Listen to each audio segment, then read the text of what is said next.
umepewa, na usipopata hiyo kazi basi unaheshimu katiba, na katiba ya Kenya inasema article 1 kwamba nguvu zote za katiba ni za mwananchi.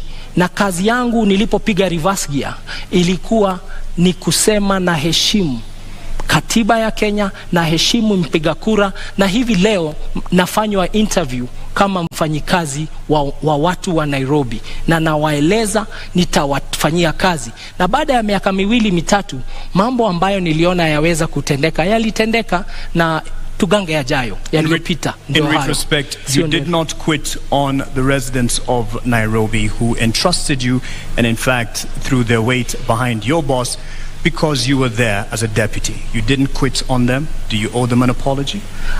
I failed to earn the trust to deliver my mandate as deputy governor. I never blamed anybody. I blamed myself, and I fell on my sword. Today we see a lot of people who, rather than quit their position, continue to sit there and enjoy the trappings of power and enjoy a salary from government. They enjoy public money. I did not quit on you. If I quit on you, I would not have come to represent myself again through my party Jubilee, through Azimio la Umoja, and contest the nominations and then win and then be here as a candidate. I respect Kenya.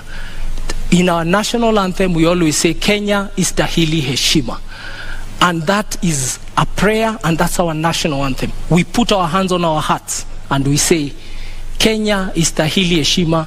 Na heshima ni kwamba if you feel you're earning money you should not earn, especially public money, then you take a bow and you come back for a fresh mandate. Ladies and gentlemen, I've come for a fresh mandate. I seek to be governor of Nairobi. Please try me. Unadhani ulihitaji ujuzi wa kisiasa ili kuweza kustahimili mawimbi ambayo yalikukabili wakati huo? Ungekuwa na ujuzi, labda mambo yangekuwa tofauti. Siasa ni jambo la muhimu sana kuachiwa wanasiasa tu. Sisi ambao tumefanya biashara katika sekta ya kibinafsi tunaelewa, na mimi kama kazi niliyokuwa nikifanya kwa benki, nimeona wafanyabiashara wengi ambao biashara zao wamefunga sababu ya maslahi yao kukataa kuangaliwa na watu ambao utengeneza sera, utengeneza sheria katika bunge. Na kwa hivyo nakuja hapa na uzoefu wa private sector, na nasema tuingie sasa, let us change kidogo, let's change the tune, tuingie, tupindue, tulete mapinduzi, tulete ari mpya, kasi mpya, mwamko mpya, tuendelee, tujaribu mtu ambaye ana uzoefu ambao unaweza kusaidia kisiasa. Na siasa ni nini? Siasa ni ile mambo ya kuleta watu pamoja ili mtimize maslahi ya watu na jamii. Mtengeneze uchumi, tutengeneze mazingira, tutengeneze jamii, na tuendelee pamoja. Hiyo ndio siasa. Hata katika sekta ya kibinafsi, kazi ndio hiyo ya kufanya kazi na wenzetu. So nimekuja hapa, nimejitolea, nimeamua kwamba Nairobi hatuwezi tena tukaendelea, jiji kubwa kama hili, kuongozwa na uongozi ambao hauna uzoefu wa kufanya kazi. Mimi na kazi ya kuendesha jiji ni kazi ambayo inahitaji ufanye kazi na wafanyikazi ambao nimechunga. Nimeendesha makampuni ambayo iko na wafanyikazi maelfu, budget za mabilioni, na ndipo nasema nafikiri nina uzoefu. Hii kazi ya budget bilioni 40, wafanyikazi 15,000, nataka hao wafanyikazi wapate kiongozi bora, kwa sababu wakipata kiongozi bora tutapatia wananchi wa Nairobi huduma, na taifa letu litakuwa nzuri, na nitakuwa nimefanya kazi yangu kama mwananchi wa taifa la Kenya. You do have the decorated profile in terms of the boardroom and the qualifications therein. Politics is part of the game, and especially for a county like Nairobi and the position it has nationally.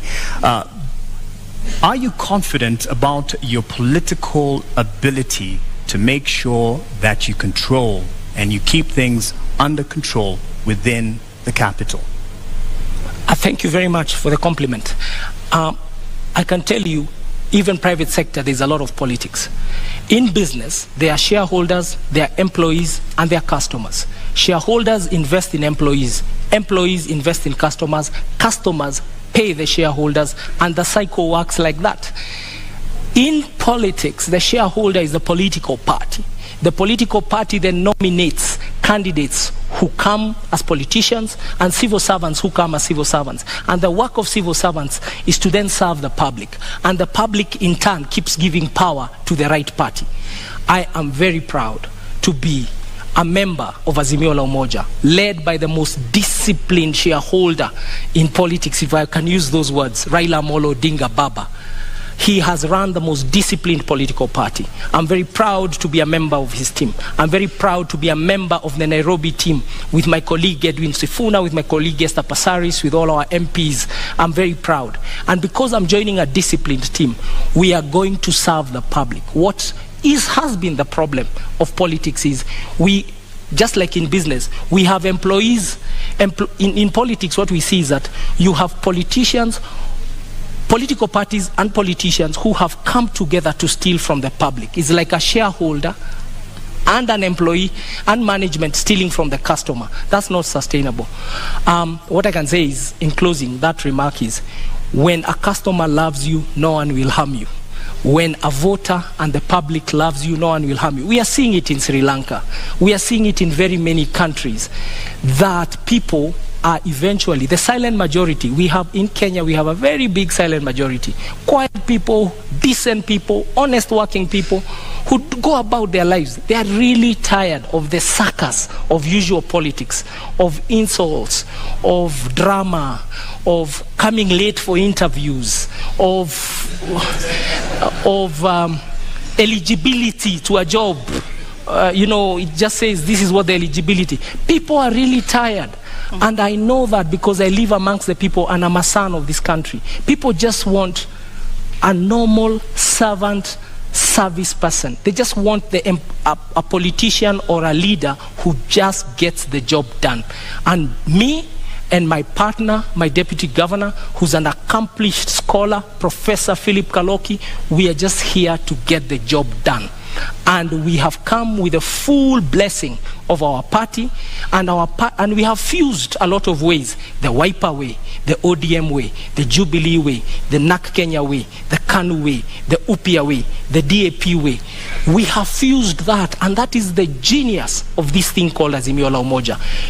Kenya will never be the same again, because you Kenyans have decided to vote for Azimio la Umoja on 9th of August 2020. Umetaja pale kiongozi wa Azimio Raila Odinga na ukamtunukia sifa kedekede.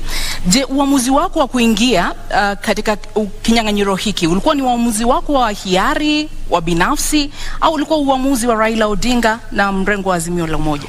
Uamuzi wangu kuingia siasa niliufanya tarehe March mwaka 2017. Ndipo niliamua kuingia kisiasa kabisa. Na mimi nimekuwa member wa Jubilee Party kutoka wakati huo. Watu wengi wanasema nimeingia siasa hivi sasa. Nilichaguliwa na kura 869,000. Nafikiri na 2017, wacha nimalize. Kwa sekunde chache naomba.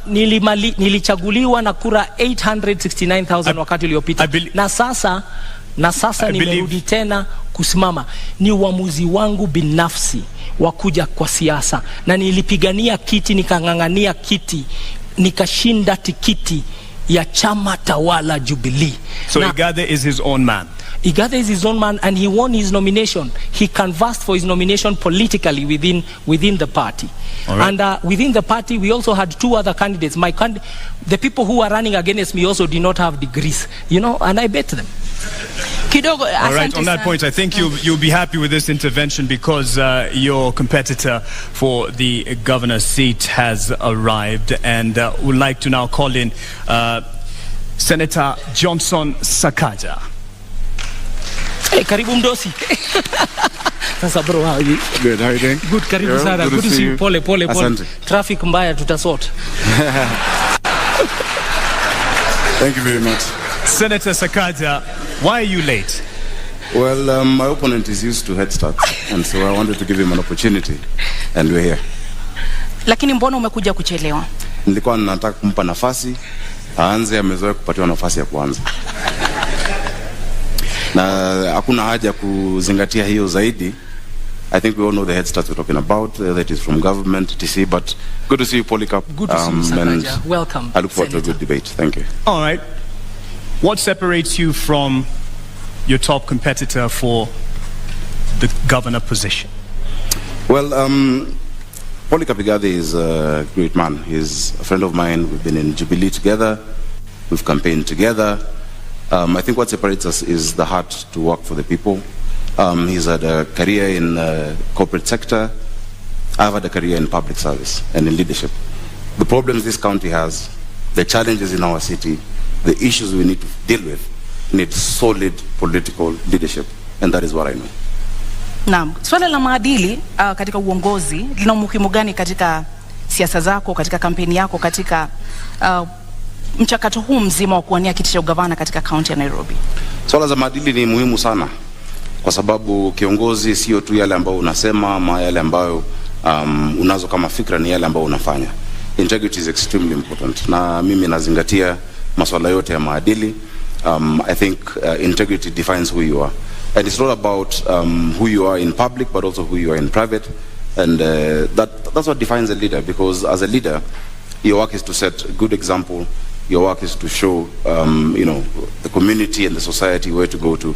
And so, of course, integrity is not perfection. Integrity is not pontification. Integrity is not saying that you'll never make any mistake.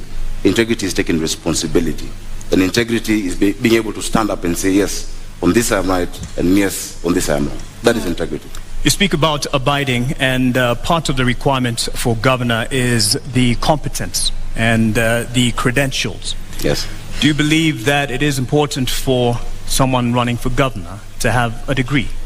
It's not just important, it's a requirement by our constitution. Do you have a degree? That's the reason I'm here. That's the reason I've been gazetted.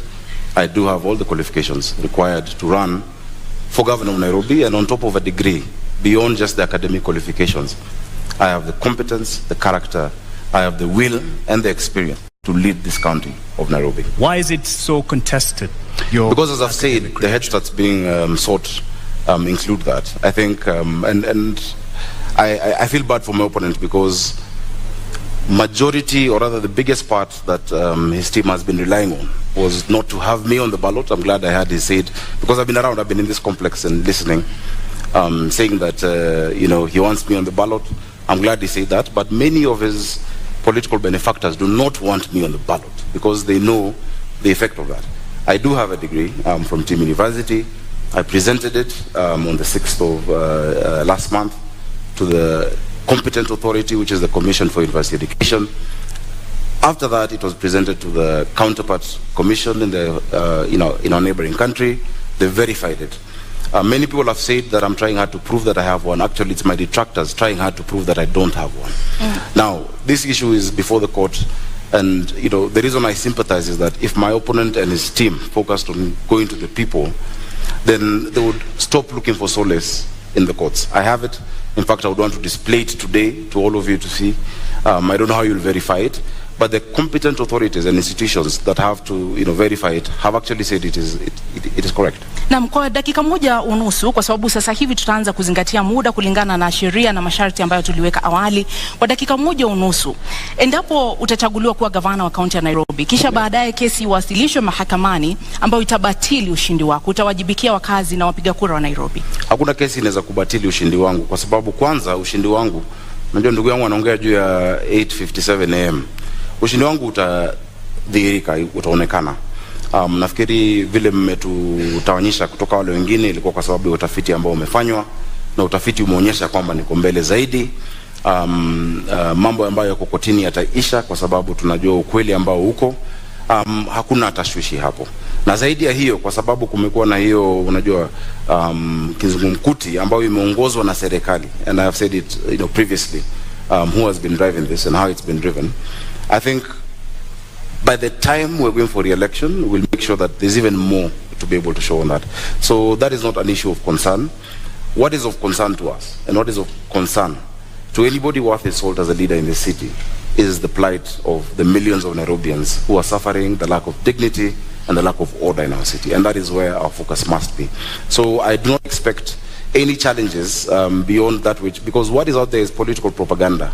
If you look at the lengths that the state has gone to try and stop my candidature, if you look at the resources deployed, including diplomats and the ambassador, etc., intimidation of institutions, revoking and revoking, etc., then you know that there's something there. And I think nothing of that source will stand the test of time. Are you saying that those who are backing this fight for your contestation for the position of governor are behind your competitor? Yes. What do you say about that? You have an opportunity to respond. Our worthy competitors have pitched themselves as victims, and the entire platform is victimhood. That they are victims of the weather, they are victims of the law, they are victims of what they call the system. But facts are facts, and the truth is the truth. I have said I really would love to meet Senator Sakaja. I think out of abundance I would like to meet Senator Sakaja on the ballot. On the ballot, so that we can beat him, and so that the people who are the last line of defense when all other institutions fail prove to him that they know better, that wajinga waliisha Kenya na waliisha Nairobi. If any other institutions fail, the people should never fail on the ballot. Naam, muda umekwisha. Senator Sakaja, je, uamuzi wako kuingia kinyang'anyironi, ama niweke hivi, uamuzi wa kuingia kinyang'anyironi ulikuwa wako binafsi au ulikuwa wa chama na kiongozi wa chama? Nimefurahi kwanza tumemaliza hicho kipindi kwa sababu I'm able to prove and to show that I have the qualifications, and that is going on.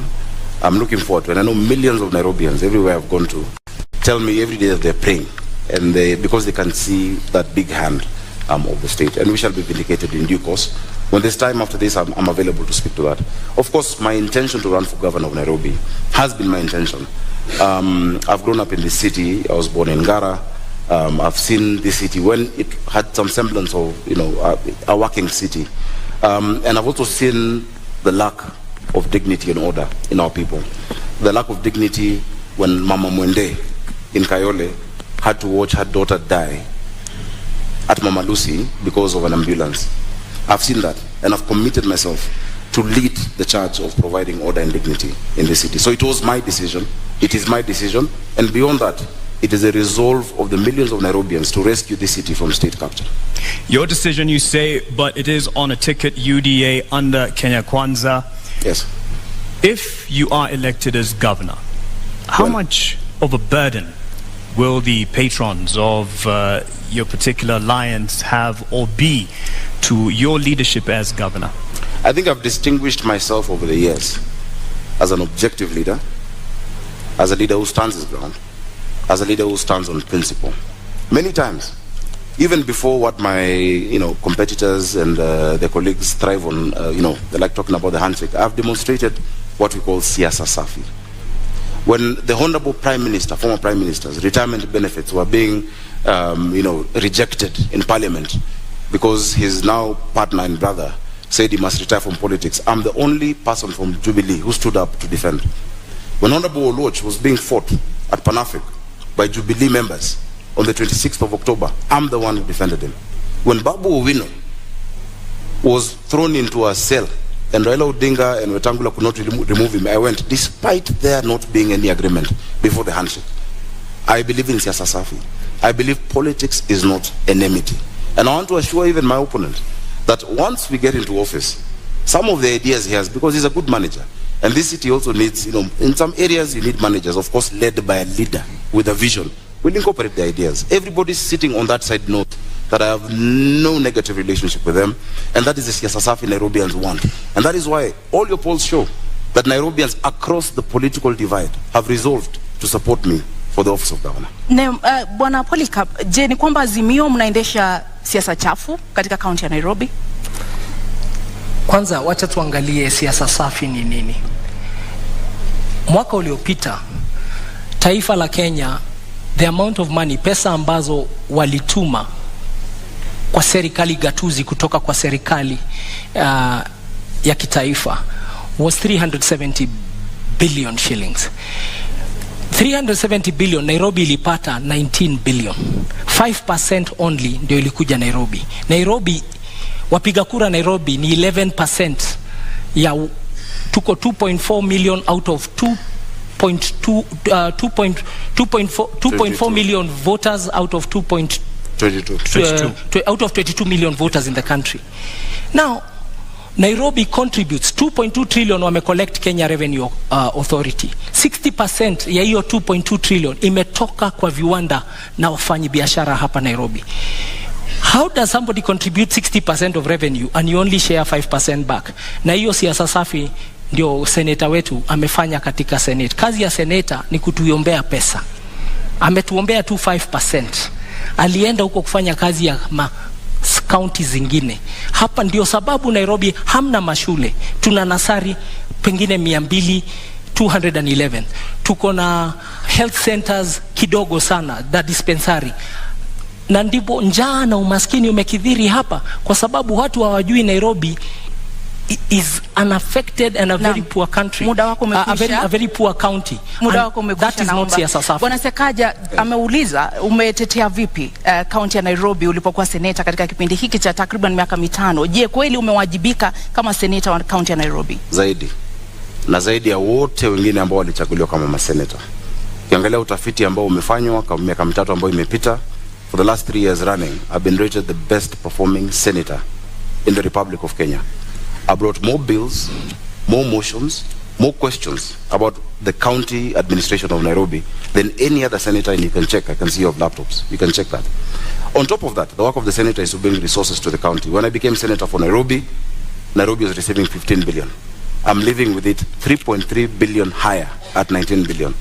That is actually understanding your assignment and prosecuting it the way you need to. So I brought that money. In fact, naturally, it will take more than 10-15 years in terms of cycles of devolution to get to an increase of 3.3 billion. Something Igathe says isn't quite enough, even though you've gotten it to 19 billion. Something he says isn't enough, given the contribution of the capital to the rest of the nation. Now, if you understand the framework of devolution under our constitution, fiscal decentralization has what we call the horizontal, division of revenue. In that horizontal division of revenue, you have a county allocation of revenue bill, where you divide the amount that is given amongst the counties. So of course there is a ceiling of what has been given to all counties. What I have fought for is the fair share for Nairobi City County, which remains to be the highest, and over and above what any other county gets. Igathe, you have a response on that? I don't know how much is enough. What Senator ensured persisted in this country is a philosophy that is unsustainable. That you take from people according to their needs and give to others according to their ability and give to others according to their need. Nairobi is a very needy county, and the criticism I'm proffering here and submitting to him is that as senator, what did you do to help Nairobi overcome the hunger, the deprivation, the desperation in the informal settlements? Did you bring that matter to Senate? Did you make people understand that case? Instead, what we saw, he was a leader of a group called Team Kenya that even removed incentives for county to generate their own revenue. We used to get 1% extra if you generate your own source revenue. Like Nairobi is only generating 9. This is going to do about 9 billion of its own revenue. So the county the CRA, Commission for Revenue Allocation, was giving us brownie points as a county if you collect your own revenue and you don't rely on the national government. And these are some of the things he did not protect as our senator. So how does somebody fail or does not succeed in their task and then you give him the job of governor? Na ulifeli katika kutetea na kulinda rasilimali za kaunti ya Nairobi, na ukiwa seneta kwa takriban miaka 5 ambao umekuwa katika uongozi, umeweka mikakati gani kudhibiti na kuimarisha ukusanyaji wa mapato katika kaunti ya Nairobi ambayo yameonekana kudidimia? 19 billion from 15 billion is success. It's an improvement. In fact, if I succumbed to the sloganeering that my worthy competitor is talking about, which in fact his argument is the best case to show that education does not necessarily equate to intelligence. Because if I bring a box and tell you this is 1 man 1 shilling and it's 1,000 bob to you, and inside it's 500 shillings, would you accept it? What they were offering Nairobi Polycarp was 134 million shillings more. I refused with my Team Kenya. I said Nairobi has the depth of poverty, that urban poverty bites harder than rural poverty. that you have nothing in this city, you'll have nothing to eat, you'll have nowhere to stay. And I refused that 135 million shillings and got 3.35 billion shillings for the people of Nairobi. If I was just to fall for the empty slogan, Nairobi would still be at 15.8 billion shillings today. So I'm very proud, and I'm proud of all my members, because not only did I secure that for Nairobi, I showed this country that there is no Kenya A and Kenya B. There's no second-class county in a first-class country. And I stand my ground that we must be patriotic. Even as we're in Nairobi, we have people from all across the country. On top of that, I can list to you the bills. I brought the startup bill. I brought the prompt payment bill. I brought the National Disaster Management Authority bill in the Senate. I have fought for Uber drivers, Taxify and all digital hailing apps. I have spoken about the demolitions and even stopped demolitions that are going further. I have done a lot. In fact, if you give me maybe an hour or so to just list the things I've done in the Senate, and I hope the next Senate of Nairobi will be able to fill in those big shoes, that response, because it is work that we've done. Let's push on with that aspect then on. You talk about not having enough funds allocated to Nairobi given its place in the nation. However, there is the issue of not being able to actually get the potential revenue that it can get owing to the cartels in the city, which have been a thorn in the flesh of the administration, but it can be argued also fostered by the leadership. What will you do to get rid or deal with the cartels? Igathe, you have a minute and a half. Thank you very much for that question. Nairobi collects, for sure, way above 200 million shillings every day. But what ends up in Nairobi coffers is around and about roughly 40 million a day. So over 160 million shillings is lost every day. That's the fact. We've had a senator whose work is also oversight. And Senator Sakaja, you had a chance to be seen in this country oversighting the county of Nairobi. When push came to shove and the impeachment question came to the floor of Senate, it's up to Kenyans to see how you voted. Not only did you did not even take a decision, you abstained. You walked away from the conversation. We have not seen you. Nairobi County employees, in fact, we have to apologize to them. They do unbelievable. Their salaries are delayed. Their remittances are delayed. The Auditor General's report about Nairobi City County is that Nairobi City County has a debt of over 80 billion now. That is what it has been given an adverse opinion. But have we ever had once our senator speak about it? And that's why I'm saying the oversight role he did not do very well. And he actually did not succeed in that oversight role. But the cartels we will deal with, because we have the numbers and we know who they are, and you have seen them even in the campaign season trying to fight and hide behind muda wako umekwisha. Bwana Sakaja, una muda wa dakika moja unusu kujibu. I'm actually quite tickled that Debate-Igathe can talk about push coming to shove and me not making a decision. Before even push came to shove, in like 4 or 5 months, Debate-Igathe quit on the people of Nairobi. In fact, that should have come in the question of integrity. Because when you talk about public trust, chapter 6, at the expense of private convenience, that is the question that we must answer. It did come up before you, right? The question on impeachment. Governor Sonko will not be facing an impeachment if you're stuck in office. In fact, if you're stuck in office, you probably would have been the incumbent governor. If you're stuck in office, there'd be no NMS in Nairobi. The reason we have an NMS in Nairobi is after Debate-Igathe could not wait or stand the heat in the kitchen, he ran away in less than 6 months. This city needs resilience. You need to be tough. You cannot say that you have betrayed 800 and I think, how many votes did you guys get? 40 or something thousand votes, 840,000 votes, because you could not get the trust of one individual, yet 1 million Nairobians have given you the public trust. When push has come to shove, look at the Senate answered. I have spoken more times than any senator. I have raised more questions in the Senate than any other senator. In fact, I have taken the former Governor Sonko to court on the action he took on Matatus. The record is clear. This county needs a political manager who understands how to deal with the leaders and how to deal with the issues of the people, but has a thick skin. In fact, if half of the tribulations I'm facing right now in my bid were on Polycarp, Azimio would have no candidate. But I have stood. Your time is out. You've stood. You ran off. He'd have quit. integrity, I define integrity as what you do in private. If it ever became public, you'll never be ashamed. I'll tell you what is not integrity. Is uttering false documents and then standing here and saying I have integrity. Go to the website of the East African of EACC. Go to the website of IBC. Check the university governors, Sakaja, Senator Sakaja. Again, no, let me go. Go and check what Senator Sakaja cited as his degree in 2017. It's a public document. And then look at the degree he's saying it is today. We don't even know who he is. Is your name really Sakaja? Nairobi. Careful. All of us, careful. We can no longer entertain charlatans in positions of high national responsibility. And charlatan is not an insult. It's people of questionable integrity.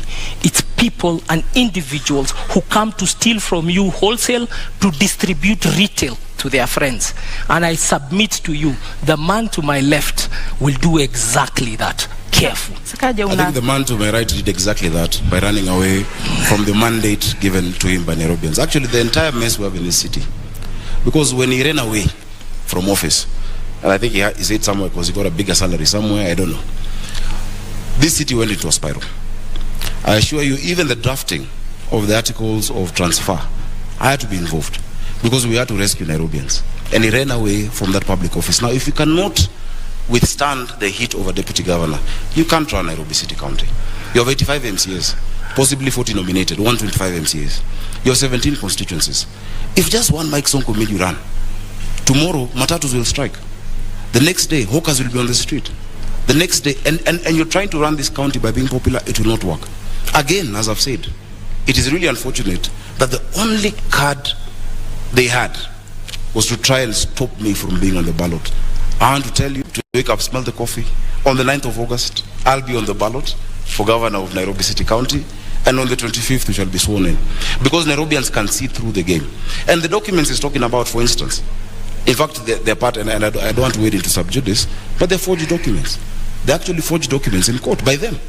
They have tried to... Lakini huwezi kuthibitisha hilo, sio? Of course I can, because even the signature there is not my signature. Lakini sisi kwa sababu hatuna hizo stakabadhi hata kuruhusu kutumia. Tuachie hapo, lakini wacha nijieleze, naona dakika zinaenda. Utanipa nafasi nzuri nijieleze.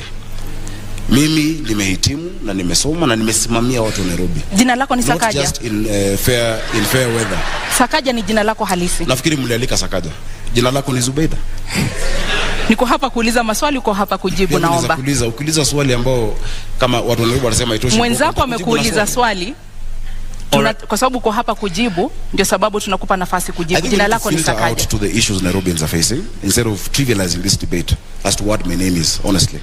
My name is Arthur Johnson Sakaja. Naam. I'm the senator of Nairobi and the incoming governor, God willing, on the 9th of August. Asante kwa kujibu. And I want us to talk about water. Let's talk about the poverty our people are facing. Let's talk about sorting out mobility and transport. Let's talk about sorting out our children in school. Let's talk about the issues of the people. And the rest of the games being played by the state and our opponents can then have their way. Because Kenyans have seen. In fact, I want to give you full reassurance. Just yesterday, a few of the government administration officers have called me saying that they've been coerced into supporting the candidature of my opponent, and they've refused. Chiefs have refused. Well, DCs have refused. We can't quite verify that. That's your word. That's your word. The questions he has, I have 16 seconds. That's your word on that. But he said, and you didn't quite respond directly to it. To what At the moment, I'm quite clear, Senator Sakaja. Thanks, Mark. At the moment of reckoning, when there was questions over the leadership of former governor, the moment of impeachment, let me explain how Senate walked works. away. Let me explain how Senate works. It's my question. Sure, go ahead. When you go to the Senate, I've seen one of the candidates here. There are 3 buttons to press when you have to vote. You either press yes, you press no, or you press abstain. For you to run away from the vote in the Senate, you actually walk out. You don't press any. Meaning to abstain is actually a vote, and it's a statement that you make. The tradition, because Parliament is ruled by the standing orders, by traditions and by precedents and the past jurisprudence that has been set in the Senate. When a matter comes regarding your county, you're supposed to prosecute your position on the floor and then let others make the decision. Because if you vote yes to impeach a governor, of course it shows your conflict of interest, because you want also to be governor. Then it shows that you're putting a man down. And let me tell you, Kenyans have grace. No matter the ills of Governor Mike Sonko or whoever else would have been there, you never kick a man when he's down. So when you press yes, you've displayed your conflict of interest. If you press no, it means that you're actually abetting and agreeing with what he has done. And so the tradition from 2013, when an impeachment has been brought to the Senate, is the Senate of that area actually abstains on that vote. I'd have had the luxury of walking out and not being there for that vote. It's a decision I would take again if it came to me. And I'm proud of the decision I made. You had a point to raise on that earlier. I want to come in and say, yeah, it's true. Don't kick a man when he's down, but I have a better statement. Don't kick a dead dog. I don't understand why you'd call the former governor a dog. No, it's not the former governor. It's you I'm talking about. Lakini naomba Igathe, I don't want to kick you. That's why I'm asking. Igathe, and you had me. Naomba, you had me earlier. Naomba unisikize dakika moja, sekunde moja. Tafadhali tusitumie lugha ya matusi wakati na kudhalilishana katika mjadala. Wacha niseme hivi. Let me say this. Not kicking a dead dog is actually an English phrase, is not an insult. It's to say, don't go for somebody when he's down. And I already said, I want to meet him on the ballot. I want to meet my competitor. I want to meet my competitor. I truly want to meet my competitor on the ballot. But I want to remind him that uttering a false document is one of the laws in this country that does not. It is one of the things in this country that you're not fined for. You are taken straight if you are found guilty. And that is for the investigative capacity. We didn't come to do that here. All I'm telling Kenyans... That is an allegation. Can I finish? What the Constitution wants is a competent governor, a capable governor, a governor with a character. Ask yourselves, who amongst two of us can you trust? It also wants a governor who will stay in office for 5 years. All right. You said earlier you know who the cartels are. Enumerate them, put them on notice on how you're going to deal with this. Earlier when you were talking about the cartels. The cartels of Nairobi have persisted for 4 decades. Who are they? You said you know. It is a clique of people who have choked the city, and especially the biggest symptom of cartel behavior is in the situation with garbage collection in the city of Nairobi, the situation with pending bills, the situation with suppliers in the city of the county of Nairobi. We need to look at suppliers in the city, in the county city of Nairobi, and ask ourselves, who are they? Do they meet the threshold of our public procurement laws, procedures, and regulation? And I want to ask Kenyans to read Auditor General Nancy Gathungu's reports to really see what I'm talking about. Errors and omissions, the statement of assets and liabilities of Nairobi City County, the statement of cash flow, the statement of appropriation, recurrent budget, and development budget. When you read that statement, she's actually saying these numbers don't reflect the fair data of proper financial practices, proper HR practices. And that is where you see the name of the cartels. And only a president who is running on an anti-corruption platform like Raila Amolo Odinga can tackle this issue. And people who have been stood up to scrutiny. I have always been an employee. I've always been audited. I have never taken a shilling that does not belong to me apart from my salary. Naam, kabla tuvuke kwake, ulikuwa naibu gavana katika kaunti ya Nairobi kwa takriban miezi 6. Katika muda huo ulijukumika vipi katika kuwakabili hawa cartels, hawa walaghai, hawa watu ambao wana kwanza walaghai tulionana nao kwa sababu for the time when I was a governor, Nairobi City County moved its revenues from the 18-12 million we used to find to 100 million levels, 120 million a day. You're never a governor. When I was deputy governor, I was in the governor's office. Thank you. For that period when I was a deputy governor, that is what was going on. And we started to pay salaries on the 25th of every month. There was also remission of all statutory deductions. When I was there, I started the titling program for Nairobi to give title deeds into Nairobi. That process has taken 5 years, is now being completed as we speak. When I was there, I formulated and changed the management of Nairobi City County Water, the Nairobi Water and Sewer System. The new existing chief executive and their team came in. So there are a couple of things that we did within those 6 months. So we had some achievements, and I want to assure you that we'll accelerate them when we come to office, when you vote for us. Kama seneta, unakubaliana naye kwamba waliweka mikakati ya kuweza kukabili hawa cartels na kuweza kulinda rasilimali za kaunti ya Nairobi?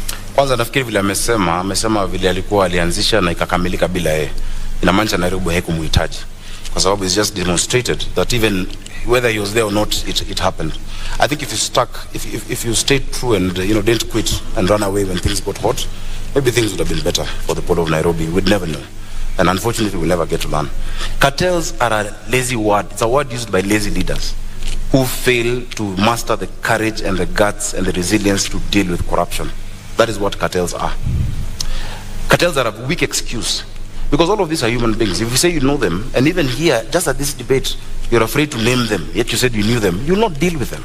If you know them, name them. Kwa hivyo huamini kama seneta kwamba kuna cartels katika kaunti ya Nairobi? Sio cartels, ni wanabiashara ambao, the first way not to be, to have cartels in Nairobi is to refuse to be part of that system. Lakini kama unaogopa hata wezi wasema, kesho wakikutisha utajiuzulu tena. We cannot have that in Nairobi. We just need to set systems that actually remove the place they are playing. Don't be afraid of cartels, Polycarp. Whatever name you choose. I will invite you on 10th of August when we are naming them. The opposition is not allowed to name You can also cartels. name them today, but whatever name you use to allude to them, how are you going to deal with those? Listen, the first thing you must do in the city, as I've said, is to refuse to be part of them before you even get into office. I have run my campaign by myself. I have struggled. I have funded myself. I have evidence. In fact, unfortunately, I can table it over here, that even the first billboards paid for my opponent are by the cartels, are by other shadowy figures who are convincing him to get out of office, to run for it. Once you are captured by them before you start, once you're captured by the state, once you're captured by these shadowy figures before you even set foot, you will not do anything when you're elected governor. Number two, we must reduce the human interaction with cash in Nairobi. We must digitize service provision, that all the 130-something revenue streams must be allowed to be paid digitally wherever you are. What we're going to do is this in Nairobi. We'll change the governance structure. We're going to have 5 boroughs in this city: Nairobi North, East, West, South, and Central. Each of those boroughs, pursuant to the Urban Areas and Cities Act and the County Government Act, Section 14, will have a urban area board or a borough board. And that borough, there will be an assistant city manager who will report to my deputy governor, Mushiri Njoroge, who we have agreed is not going to quit. They will report to Mushiri Njoroge, and Njoroge Mushiri is going to be the chief city manager. Now, once you localize them to an area, that these few sub-counties, these are who will deal with garbage, these are who will deal with water, these are who will deal with education and all those issues, then you reduce the capacity of that corruption. Na Bwana Igathe, unakubali muda wako umekwisha, samahani seneta. Bwana Igathe, unakubali kwamba mapendekezo anayotoa ndio yataweza kukabili wale ambao unawaona kama cartels katika kaunti ya Nairobi? Samahani, muda wako umekwisha seneta. Naomba muda wako umekwisha, tumpe nafasi aweze. Mambo ya Nairobi ni mazito. Tafadhali baada ya zungumze utuongeze dakika. Shida za Nairobi hawezi taja na dakika moja. Kama mnataka watu wa Nairobi wasikie vizuri, kwa heshima kubwa, naomba kwa heshima zaidi, kisha utapewa muda zaidi. Utapewa muda. Wao wanataka majibu. Senator Sakaja, with all due respect, you did come late, and in keeping time, there are rules that we announced at the beginning of this debate, and an answer to a question is 1.5 minutes, and you can see it clearly on the screen here. Rebuttal is 1 minute, and we did accommodate your lateness. So over to you, Igathe. Ukosefu wa nidhamu ni jambo la kawaida kwa watu ambao hawajamaliza shule. Let me move to, this is what we want to do. This is what we want to do. We want to improve the society in Nairobi by ensuring we tackle the issue of hunger and depravity in the city, by tackling the issue of poor quality poor access to education in the city, and poor quality access to healthcare. We want to fix the economy in Nairobi by ensuring decent jobs, proper mobility and transport. We are going to form what I'm calling the Nairobi Go portal. It's really e-government, making sure we have time and attendance for every employee. We make a fit for purpose government to serve. And lastly, to really fix the environment. Kuimarisha mazingira yetu, maji na mambo hayo. Your time is up on that, but there was something he brought up, and he said even he claims to be funding his own campaigns, and says you're under state capture and you have a right to respond to this. A minute for that in terms of those who are funding your campaign. My campaign is funded by myself and my friends, and I would like him, because he has said so, to provide that evidence before the morning. That is a liar. Those are lies told by a lying liar. I'll be glad to do that. Please. You know, you say you have some evidence to this effect. Of course, we have receipts. We have receipts of billboards and of, different meetings of chiefs, meetings of DCCs, them being casual. You cannot force individuals, DCCs, assistant chiefs, and many of them, the represented here know the meetings at St. George's Primary School, where they're being asked to support those candidates. We know all of that. It is obvious. But if you'd like me to table that, I'll be glad to table it before the country. I will in equal measure table all the false documents Senator Sakaja has cited to the Republic of Kenya and to constitutional institutions tomorrow morning on my Twitter. All right, tomorrow morning there's a lot of news to look forward to, and do you agree? And then you will know what we are facing. Because the contest on 9th of August is a simple contest. It's a contest in this country. It's a census, actually. It's not an election. How many Kenyans believe in competence, character, capability, honesty, unity, moving forward? And how many believe in lies and all the other bad things we don't want and don't value as a society? That's the contest. We've moved into the governorship domain of this conversation, and we just like to cover more issues here. And there was a mention of Nairobi Metropolitan Services, NMS. First of all, do you agree with it having been brought in as an intervention? And in your view, was it because of a failed leadership? No, I celebrate the Nairobi Metropolitan Services. The NMS and General Badi and his team have done a wonderful job. And it was a creature of the law. We saw how it was formed. And because it's a creature of the law, it extinguishes naturally by law in November of this year. Look at what they have done.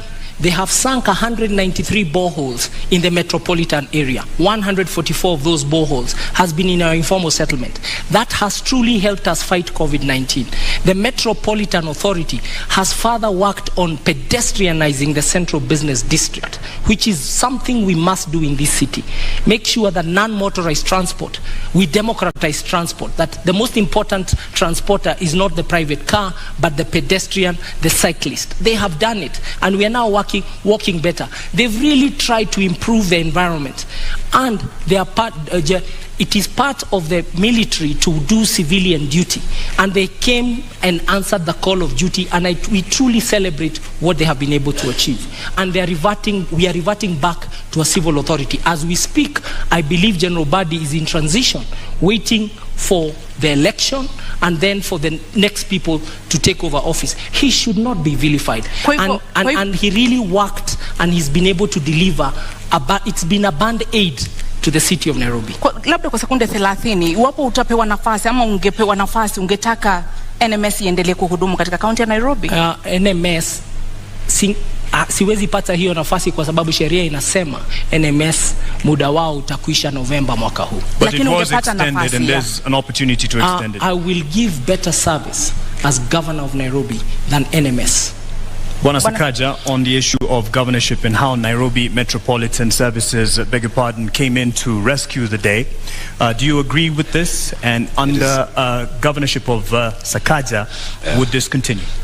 It is very interesting to hear a man praising his ex-wife's husband. The reason NMS came about is because Igathe quit. It's as simple as that. If the deputy governor of Nairobi, Debate-Igathe, did not quit, there'd be no need to have an MS. Those boreholes you're naming, you should have done them. Those interventions you're talking about, you had a chance to do them. Devolution cannot be trivialized in this country. Devolution is the greatest gift we've given to our people. That every Kenyan, wherever they are, has a right to self-determine. I wrote about this in 2010 with the International Commission of Jurists. Fiscal decentralization and devolution in this country. That lady in Mutwini deserves a county government and a governor she can hold to account and who can listen to and who she can vote for. So you can't come praise the consequence of you absconding duty, of you, leaving office. Because if Polycarp did not run away from Nairobians, Governor Mike Sonko would have acted differently. Governor Mike Sonko acted as he did because he knew no one would impeach him, because no one wanted a by-election in Nairobi. Yet having no deputy, and that's why he'd bring Miguna's name, whoever's name, he knew he was untouchable. So it is a consequence of him. And then again, understand the law. There's no way NMS will operate after August. Well, I don't know what you're talking about November. The county government that is being elected on the 9th, that will be led, hopefully, God willing, by myself, will take full control of Nairobi. So yes, NMS has had a cocktail of hits and misses, but you don't know Nairobi. Those women who cried when their children were being smashed in Kariobangi and in Mukuru do not agree with you about NMS. Just a few people who've seen pavements and Kabro who like it and who cheer, and we know whose interests you're protecting here. Polycarp, una muda kumjibu. I think we should not dwell. The history is the history. No. But we should learn from history. What the citizens of Nairobi want is, what are we going to do for them? And I'm being really clear that we are going to fix the financing model of the city. We're going to have a city that is well funded, and with those funds, with my deputy, Professor Kaloki, a distinguished public servant and politician, we want in Kiswahili kusema tutastawisha jamii, tutaboresha uchumi na tutaimarisha mazingira hapa Nairobi. Mambo matatu makubwa ambayo tutayatenda. Na tunataka kuwaeleza watu wote Nairobi kwamba manifesto yetu iko kwa magazeti yote siku ya Wednesday, kesho, Wednesday, in this week, muisome the abridged version muone the pledges we are making to you, because in 3 seconds we are not able to extrapolate those pledges, but I want to assure you Nairobi will be something of your dreams. It will be a city of your vision. It will be truly a global hub in Africa for everybody. Senator Sakaja, I believe you do agree that Nairobi is in deep debt and there's wasteful use of funds. What are the factors behind this? How will you fix it? Again, I must say, Nairobi is in a dire situation that it's proper planning and proper political management. A lot of these issues are relational. If you look at the 76 billion debt, including even the 4.4 that is owed now, to KCB, and many of these other instruments we've gotten into, a lot of them can be sorted out based on how we relate with the national government. That Nairobi is not a branch of the national government or an appendage, or as my brother says, the military interventions are going on. Then Nairobi can negotiate, because there are a lot of areas which we can do debt swaps. But the county of Nairobi owes the national government, and the national government owes Nairobi City County. We must balance our books, and we're going to do that. And we have a team that is, properly suited, to be able to do that. I am very, very confident about my deputy, Njoroge Mushiri, who has a stellar career as well in banking. Actually, a proper corporate career, not 2 years stints here and there. A proper career, 20 years in Absa. So give us the particulars, though, on the issue of the debt that we are in. How will we get out once you are done? And that's what I'm saying. We must do a couple of things. One, you must refinance your debt. You must move what is domestic into concessional. That you cannot be borrowing from commercial banks. Have them as concessional. Chapter 12 of the Constitution of Kenya, talking about public finance, says how the national government guarantees county governments of debt. In fact, on top of that, we must get creative. For us to sort out the real issues of this city, we need around 200 billion shillings upfront through an infrastructure bond. I've gone across this world and spoken to Kenyans in the diaspora, whose remittances are our biggest foreign income earner, who are ready to put in money in certain interventions. When you talk about transit, we need a mass transit system in this county. How are we going to do it? Recently, I was in Imperial College in London, and I met a man, a nice gentleman, who sorted out transit in London. He sorted out transit in Beijing, mobility. What's his name? Professor Washington Ochieng. The other day I was in Riyadh. I met a group of guys who did the Dubai Metro and are doing the Riyadh Metro. George Opondo. There are Kenyans out there who are willing, so we must get creative. There's a PPP department that has been set up in the National Treasury. There's external borrowing, but we must refinance this city. Look at Joburg. Joburg is almost, it's more or less a listed city where people can actually invest in it. If you do not do that, you become a cashier.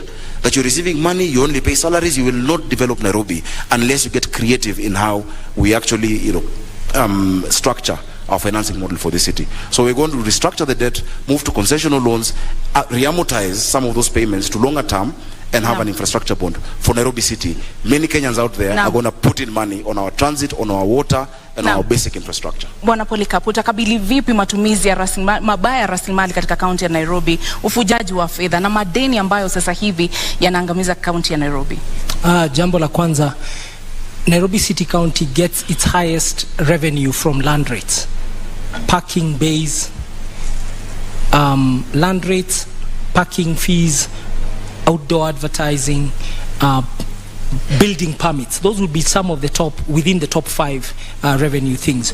And what we are going to do is to make sure that we digitalize the collection of all that revenue so that the leakage, we seal the leakage. Technology is one of the best things to overcome loss of revenue.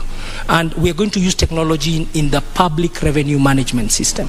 Then secondly, we will deploy that money. Our own source revenue, I can promise, we and Professor Kaloki have done a study, and we've even checked the reports of the Commission for Revenue Allocation. With 6 revenue lines, we can generate 80 billion own source revenue in Nairobi. And with that money, we will build 1,000. We will join the government in building more schools, in making sure there's medicine in our dispensaries, in making sure that there's incinerators to burn garbage, that we start a leasing program for vehicles and equipment for the staff, and also to make sure we pay our staff the right salaries so that they are really motivated. We are very concerned about the welfare of Nairobi City County workers and all the workers of all affiliate bodies of Nairobi City County. Only motivated workers can deliver essential services, and that's what Nairobians want. And that brings me to the next issue, and that is the competence of the Nairobi City County staff, and you will both have an opportunity to respond to this. How will you address the competence or lack thereof, overemployment, cases of ghost workers, and the issue of productivity to make those staff workers, the workers of Nairobi City County, that they will deliver the services for the Nairobians? I'll start with you. Every employee of Nairobi City County, from the 10th of August, we shall have a performance agreement with them. We will bring back to life performance contracting. And that performance agreement means what do they do every day, the few things they do every day to deliver the output Nairobians expect. And that output will be captured in a scorecard. So each one of us will have a scorecard and a performance agreement. The performance agreement is the input, the scorecard is the measure. And who will measure is the neighborhood associations. We're going to run Nairobi with the neighborhood associations as per the Neighborhoods Act. There is an act that demands the city is run in a see-through way, let me not call it transparent, that, and I want to use the analogy of an egg. The executive of Nairobi City County will be the yolk. Surrounding it will be the county assembly as the egg white. The egg shell will be the residents of Nairobi. Kwa sababu, we will not pay an invoice for a road or a broken sewer before the neighborhood association, say of Kayole, sends us a photo. So there's crowdsourcing. We are going to use technology and the cloud and a data center that can really be able to serve the city of Nairobi. And we shall decentralize services from City Hall. City Hall will be the headquarters of the corporate services. There is no use for a waiter, like I found a waiter, a restaurant, somebody working somewhere in Umoja, telling me they have to come all the way to CBD ati anakuja kutafuta food handler certificate. No. That food handler certificate, they should be able to get it in Umoja. Sakaja, I think you were tickled there again. Was a point of the mention, the cloud issue, but how will you address the staffing for Nairobi County? Unajua mavijana wa Nairobi wakisikia vile amesema hiyo story ya mayai, anasema anatubaki mayai. Many of those ideas, really, this is not equity, this is not corporate. You must take the bull by the horns and give practical solutions to our city. And let me give you an example.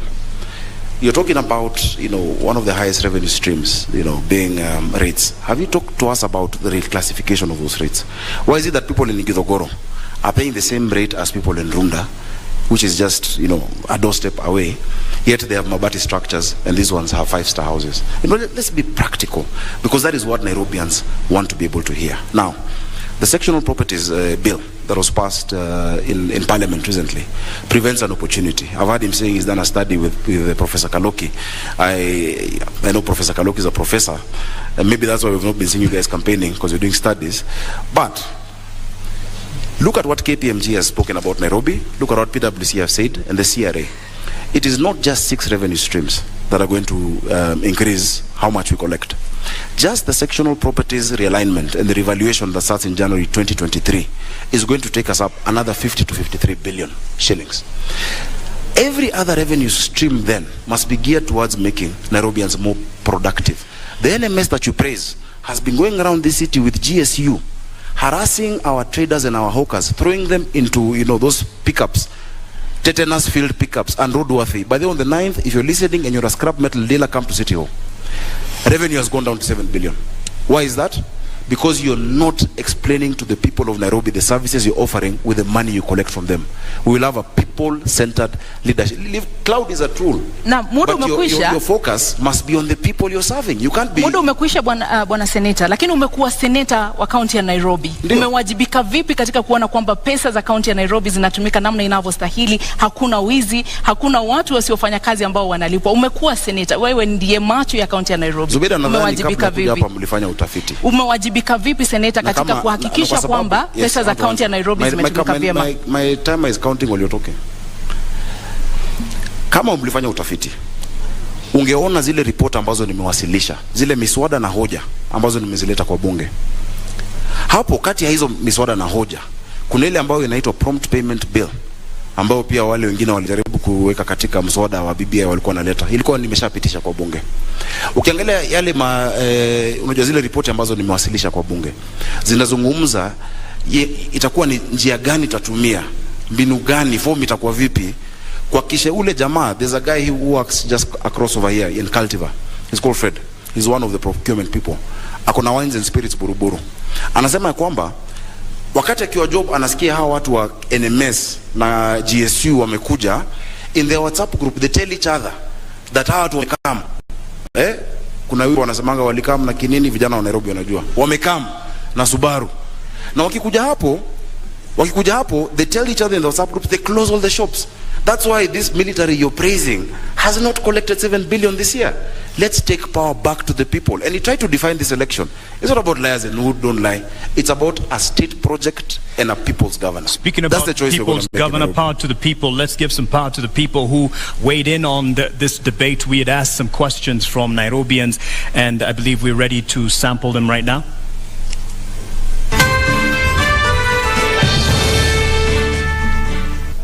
My name is Masi Masila Achola, an executive program leader with the Maxwell Leadership Team and also serving in the Kenya Daima Steering Committee. My question to the Nairobi gubernatorial candidates is, if elected to office, could you share with the residents of Nairobi what can we expect from you in your first 100 days in office?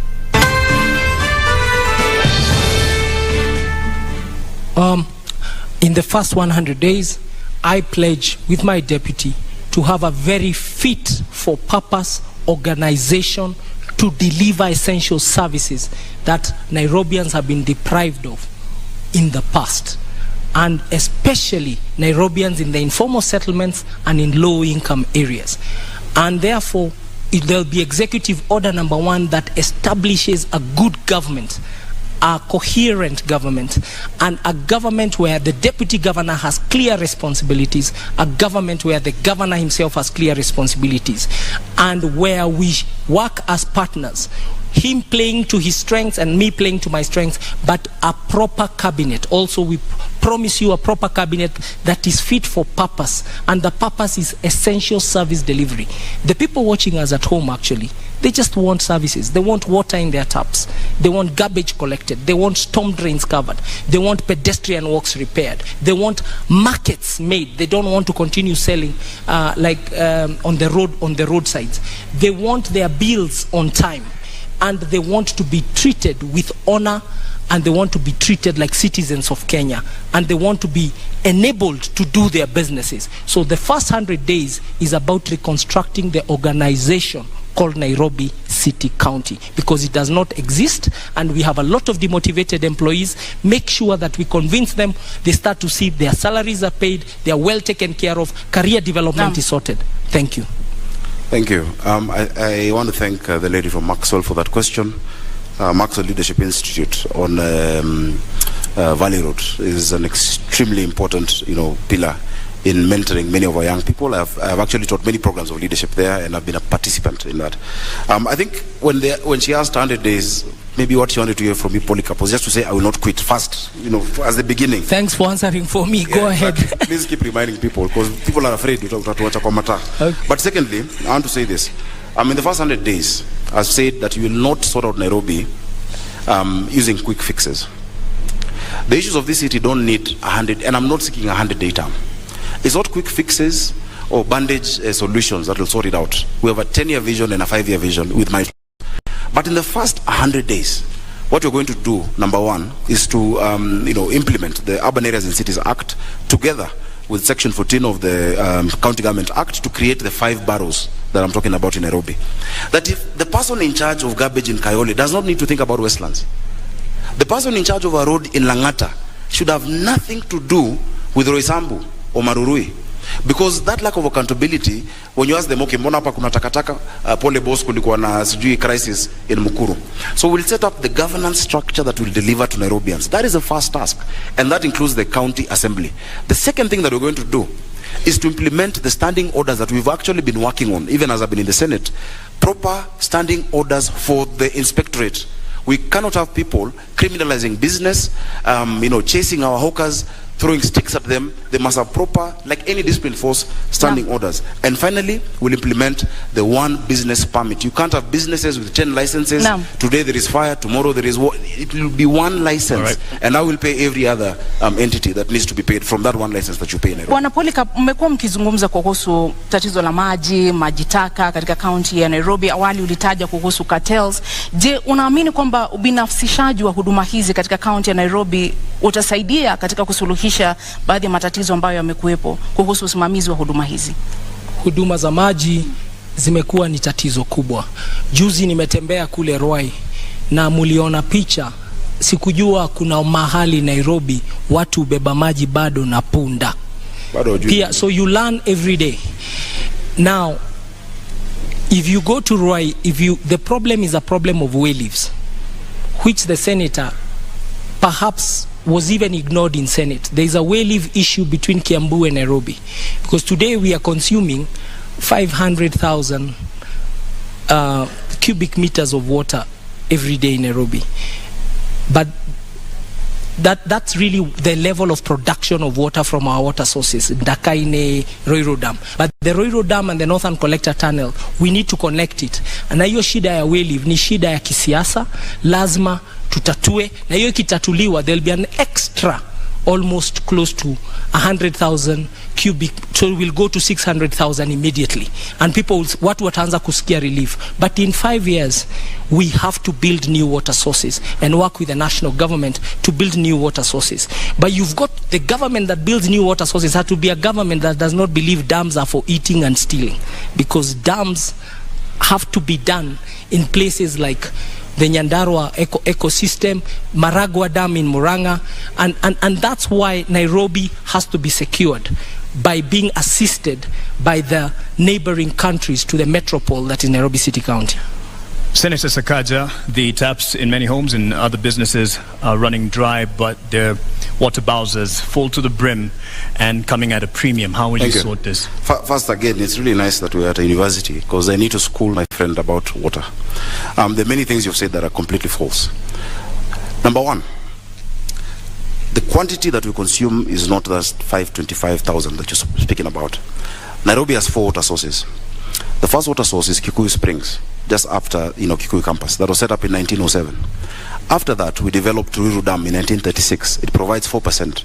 Kikuyu Springs provides only 1%, which is 4,000 cubic meters of water. The third one is Sasumwa in Njambini. Sasumwa produces 11% of our water requirement in Nairobi, comes through Kabete treatment plant, then comes down this way. And the fourth one, the biggest of course, is Ndakaine, which gives us 84% of our water. Now Ndakaine was last developed in 1997. There were 3 phases.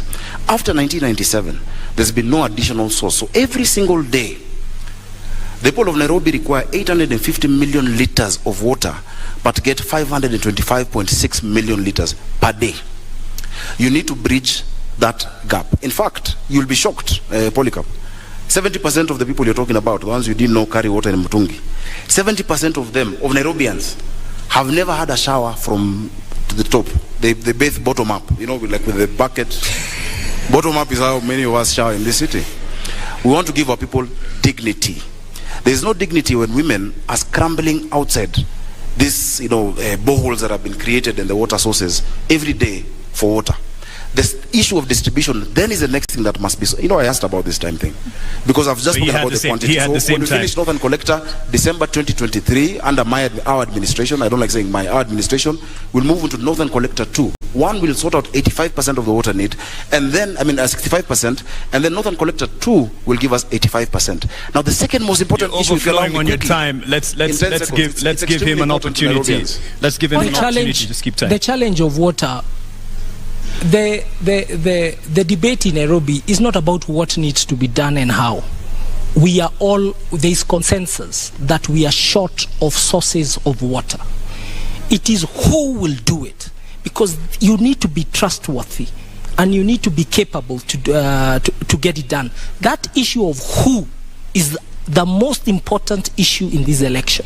And on the issue of water, for sure, the supply and demand, there's too little supply for very high demand, and the numbers are what it is. The metropolitan area, because Nairobi even supplies Machakos, the EPZ area, with water, the biggest challenge is new sources of water for the city county of Nairobi, and that is a task between ourselves and the national government. And thank God we have Martha Karua, the original champion of water as Minister of Water during Kibaki's time, and she understands the task, and we are ready to work with her in Nairobi. For Nairobi, it will be a responsibility. On to housing, a majority of Nairobians live in informal settlement. I just want to cover as much as we can, and a majority of the populace here live in informal settlements.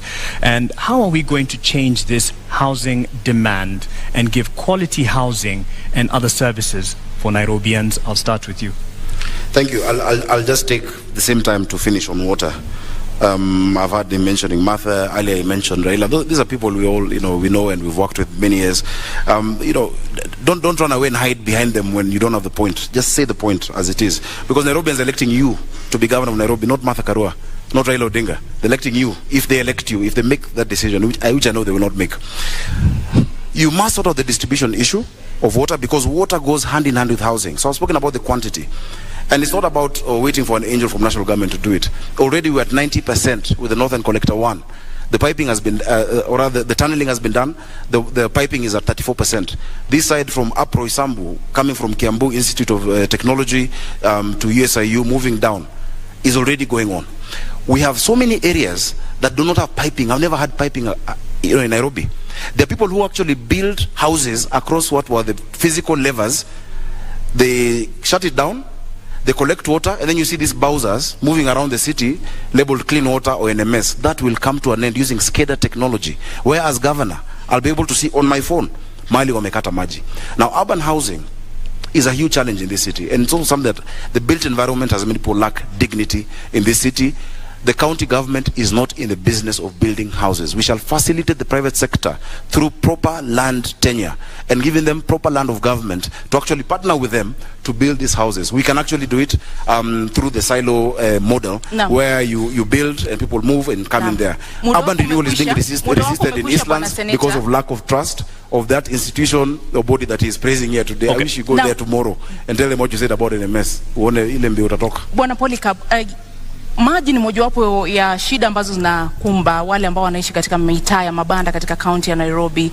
Hasa ni mpango upi ambao uko nao wa kuinua na kuimarisha hadhi ya watu ambao wanaishi katika mitaa ya mabanda katika kaunti ya Nairobi na changamoto ambazo wanakumbana nazo? So first of all, the county of Nairobi in its own books owns close to 532 hectares of land. On it sits 12,000 single dwelling units. Nairobi has to strategically densify, but that process requires proper public participation. You can already hear my competitor is whetting his appetite to steal your homes. You people in Makadara and Jericho, umesikia, he has pronounced himself that this will be private sector led. I have told you, this thing called urban renewal, which is what they want Nairobi to take, we have to be very careful. It needs proper conversations around it, and we must build housing that is truly affordable housing, decent housing, and before we build, we must ask the people who sit in those estates, mnataka nini?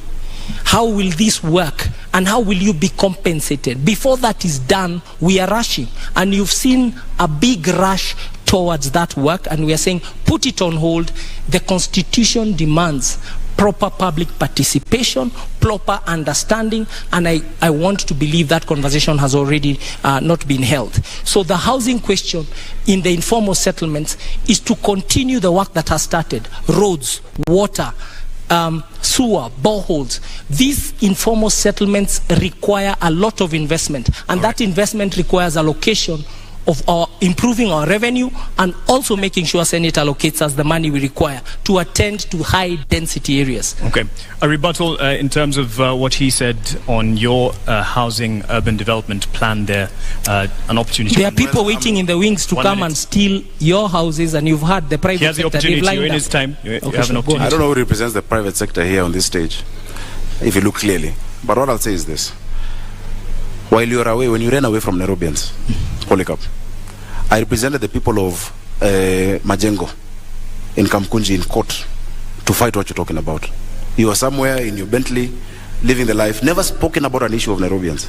But now you're saying you want to steal. That they were moved from slums in Majengo. The slums were put down and put in 11,000 bob houses while they're paying 5,000 shillings, 4,000 shillings. Today, the amount of money owed that they need to pay 60 million shillings. That's not someone who wants to steal the houses.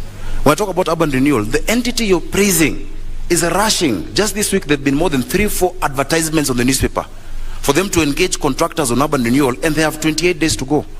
They must stop that, and I'm putting them on notice. In fact, it's against the law. An entity whose time has ended cannot engage in 10-15-year contracts today. He doesn't have the guts to talk against NMS, and he will not. But they must not do that, because the people that you're talking about, I have represented for 5 years. NMS is not an enemy of Nairobi. I have not ran away from them, and they are saying they believe urban renewal must be done. They don't trust those people who are doing it. And you say it's an issue of trust. It's not about who's going to do it. The first thing, basic thing that they want is to know that that person will be there to do it for 5 years and will not run away. It's first deliver on that. It's unfortunately it's time out for us in terms of this debate. There's a lot to cover. I believe both of you gentlemen have spoken and have alluded to the fact that you have the manifestos will be open to the public, Nairobians to be specific, to peruse and digest, and that is where we will end it at this opportunity. I believe even the time for closing remarks are not there. If we probably managed the time a bit better in the beginning, it would have ended up even better in terms of coverage of the discussion. Asanteni sana kwa kuja. Thank you.